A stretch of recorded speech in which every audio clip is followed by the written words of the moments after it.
Swala la jezi feki tunaliangalia kwa jicho la juu sana, lakini ni moja kati ya changamoto kubwa kweli kweli kwenye maendeleo ya klabu yetu, lakini ni moja kati ya jambo baya kweli kweli ambalo linaathiri wawekezaji wote, hasa kwenye eneo la jezi.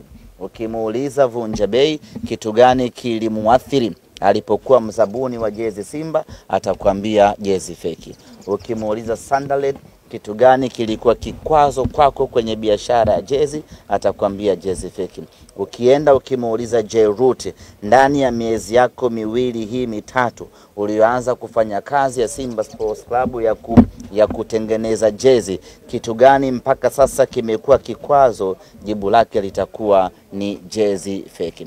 Sasa hawa maharamia imefika muda wa kuanza kudili nao perpendicular kwa ajili ya kuiokoa klabu yetu ya Simba, lakini kumsaidia mzabuni aweze kutimiza malengo yake. Jerut kwa kushirikiana na vyombo vya dola anafanya kazi kubwa ya kuwakamata wale wote ambao wanazalisha na kuuza jezi feki. Ameshakamata watu wengi na sasa yupo kwenye mchakato wa kuwafungulia mashtaka, twende tuwapeleke mahakamani kwa kesi ya uhujumu uchumi. Lakini hiyo peke yake kuwakamata tumeona haitoshi.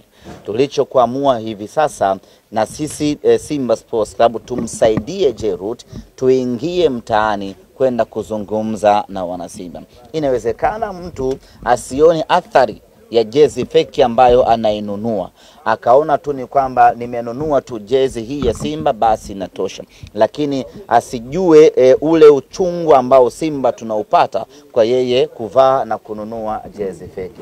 Inawezekana hajui hiyo taarifa. Inawezekana hana elimu ya kutosha kuhusiana na madhara ambayo anaisababishia klabu yetu, na kwa mantiki hiyo tumeamua kuingia mtaani sasa kwenda kutoa elimu. Njia ya kwanza ya kumkomboa mtu yoyote ni kumpatia elimu.